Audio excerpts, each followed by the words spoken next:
APAN M360. APAN M360, Marianne Trudel est avec nous concernant un concert de l'Orchestre national de jazz, version ensemble à cordes. Et donc, évidemment, il y aura du piano et des compositions de Marianne. Alors, ce samedi, à la 5e salle de la Place des Arts, Marianne, tu nous présentes une suite. Alors donc, c'est un travail qui est dans la lignée de ton grand travail d'arrangeur et d'orchestratrice et de compositrice pour des ensembles autres que de petites formations. Exactement. C'est un projet que j'avais écrit il y a déjà plusieurs années. Ça s'appelle Source. C'est autour de la thématique de l'eau. C'est en 7 mouvements. Puis j'avais écrit ça à l'époque pour les Violons du Roi. C'était une commande d'œuvre des Violons du Roi, qui est un ensemble à cordes absolument fantastique, extraordinaire. Et puis, on l'avait fait une seule fois au Palais Montcalm. Alors, tu comprends que de travailler pendant 1 an sur une composition et de la faire une fois, c'est comme brise-cœur. Donc, j'avais toujours gardé l'espoir de la refaire. On ne l'avait jamais fait à Montréal. Et là, on a proposé l'idée à Jacques, Jean-Nicolas Trottier, qui va diriger, avait entendu l'œuvre. Il avait dit « Wow, ça serait le fun de faire ça à un moment donné. » Donc, c'est demain. C'est là que ça se passe. L'Orchestre national de jazz, donc, de plus en plus, parfois, présente les concerts avec non pas des vents, non pas l'artillerie de la fanfare, mais vraiment une section que de cordes. Et donc, ça élargit l'éventail des possibilités. Et c'est très, très, très, très riche comme moi, j'ai toujours beaucoup aimé les cordes. Et donc là, j'avais écrit ça pour Trifolia, mon trio de l'époque avec Patrick Graham et Étienne Lafrance, qui sont 2 musiciens fantastiques. Donc, c'est à la fois une deuxième interprétation de Source, mais la réunion de Trifolia, parce que c'est des gars avec qui j'ai tourné beaucoup, beaucoup, et ça fait des années qu'on n'a pas joué ensemble. Donc, moi, je suis super excitée de présenter ça. On a eu une répétition hier, c'était magnifique. Donc, très, très beau projet, et j'invite tout le monde à venir voir ça parce que ça sort des sentiers battus. Comme écriture, c'est encore une fois, au carrefour du jazz, musique contemporaine, musique du monde. C'est un peu un hybride, je pense, très original de projet cordes et trio. Oui, on voit que les grandes formations de jazz maintenant ne se limitent plus au big band traditionnel, c'est-à-dire qui provient, comme tu l'as dit toi-même, de la fanfare à l'époque du jazz primitif. Maintenant, en 2024, on ne doit plus se limiter strictement à des cuivres ou à des instruments à hanches. On utilise des bois, de plus en plus de flûtes, de corps, etc. Évidemment, c'est commencé depuis plus de 50 ans. Gil Evans le faisait il y a très, très longtemps. Et enfin, les visionnaires des années 50 du fameux Third Stream le faisaient déjà dans ce temps-là.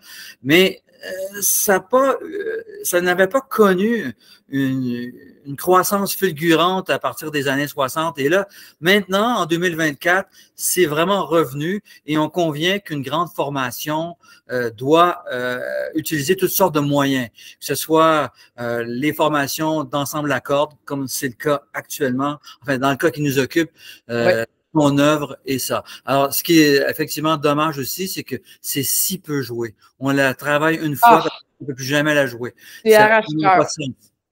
Oui, c'est assez arrache-cœur. Donc, moi qui aime justement concevoir les œuvres pour qu'à chaque interprétation, elle soit différente, c'est ce qui m'anime comme créatrice.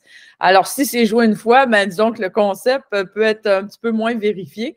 Mais là, je le vois, tu sais, à chaque fois que je vais pouvoir refaire cette œuvre-là, et Dieu sait que j'ai vraiment à cœur de pouvoir la refaire avec d'autres ensembles, tout ça éventuellement, pour justement toucher à ce côté renouvelé, interprétation renouvelée à chaque fois.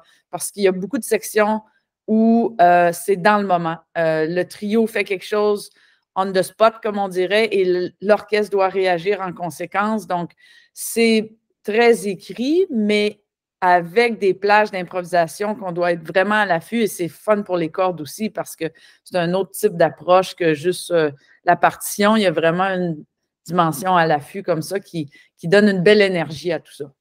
Oui, l'interaction justement entre improvisation et musique écrite est de plus en plus complexe avec le jazz contemporain.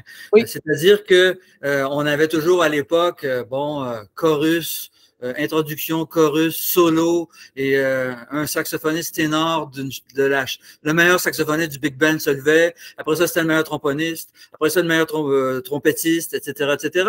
Et là, maintenant, on ne fonctionne plus exactement comme ça dans l'interaction. Et c'est tant mieux parce que on peut pas passer une éternité dans l'histoire de la musique à faire toujours la même forme. Alors donc, il faut que la forme évolue. Et de quelle façon, si on veut être un peu plus spécifique, tu prévois justement ce dialogue entre improvisation et musique écrite? Ben, tu vois, comme je pense à un mouvement en particulier qui s'appelle Glace polaire, qui est le deuxième mouvement, où là, il y a comme une multiplicité d'ostinato. Je fais un petit ostinato un motif qui se répète comme ça au piano, assez atonal, je dirais. Et à ça se rajoute un instrument que Patrick Graham joue qui s'appelle le Hammond, qui est deux petits bols métalliques à son déterminé. C'est japonais, c'est magnifique comme sonorité, c'est très, très enveloppant. Ça se marie super bien avec l'ostinato que je fais. Et donc, en ajout de cet ostinato-là, je vais faire des interventions, des éléments dans l'aigu, dans le très grave, des trucs un peu plus pointillistes, assez énergiques. Et à ça doit répondre l'orchestre à cordes. Mais moi, c'est complètement aléatoire quand je fais ces interventions-là. Et donc, l'orchestre, le chef est à l'écoute et eux vont répondre selon si c'est dans l'aigu, dans le grave. Donc, moi, ce que j'appelle, c'est des terrains de jeu. Donc, dans la partition, il y a des boîtes avec des instructions, des flèches, des motifs que j'ai conçus. Et donc, c'est pas toujours une écriture linéaire avec des notes, une écriture traditionnelle, mais il y a vraiment comme des boîtes, des terrains de jeu avec des instructions spécifiques et ça devient très, très vivant.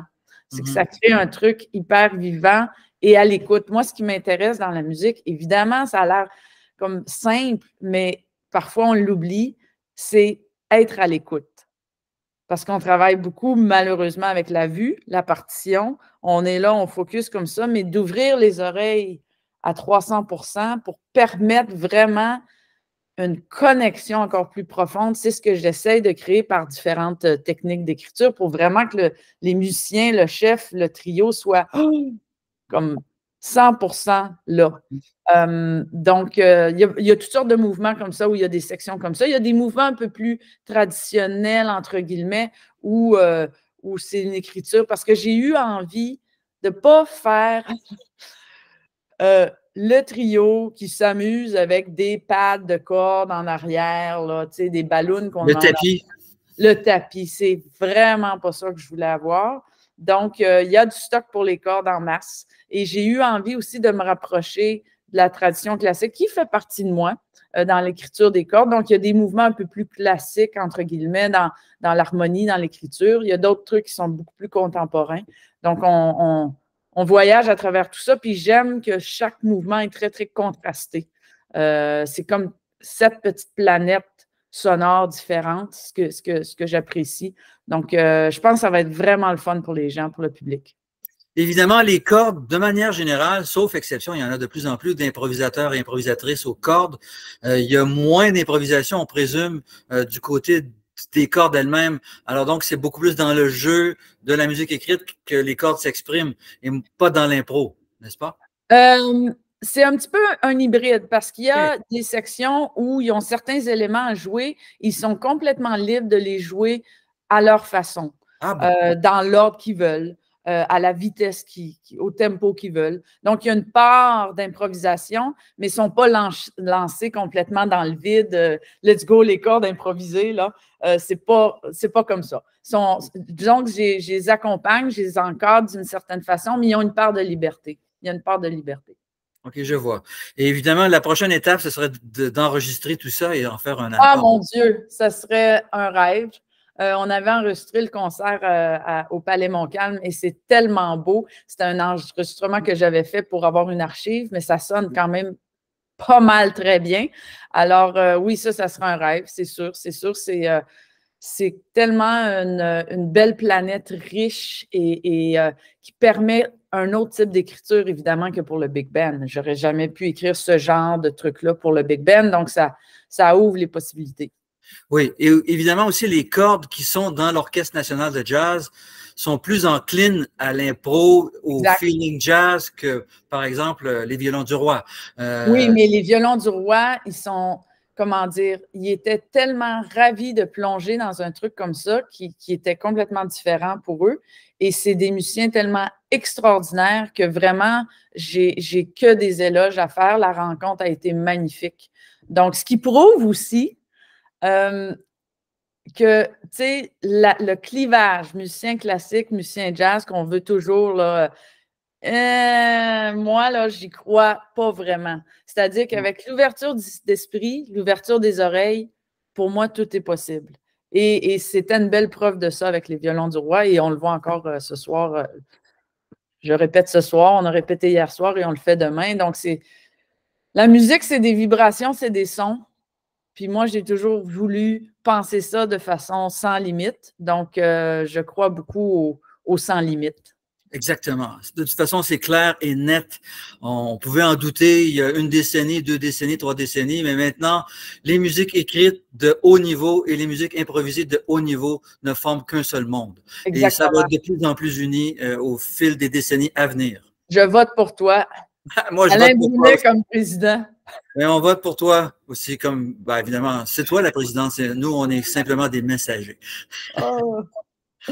Ben, bon concert, Marianne. Un grand merci, Alain. Merci beaucoup. T'en prie. À Bye. bientôt.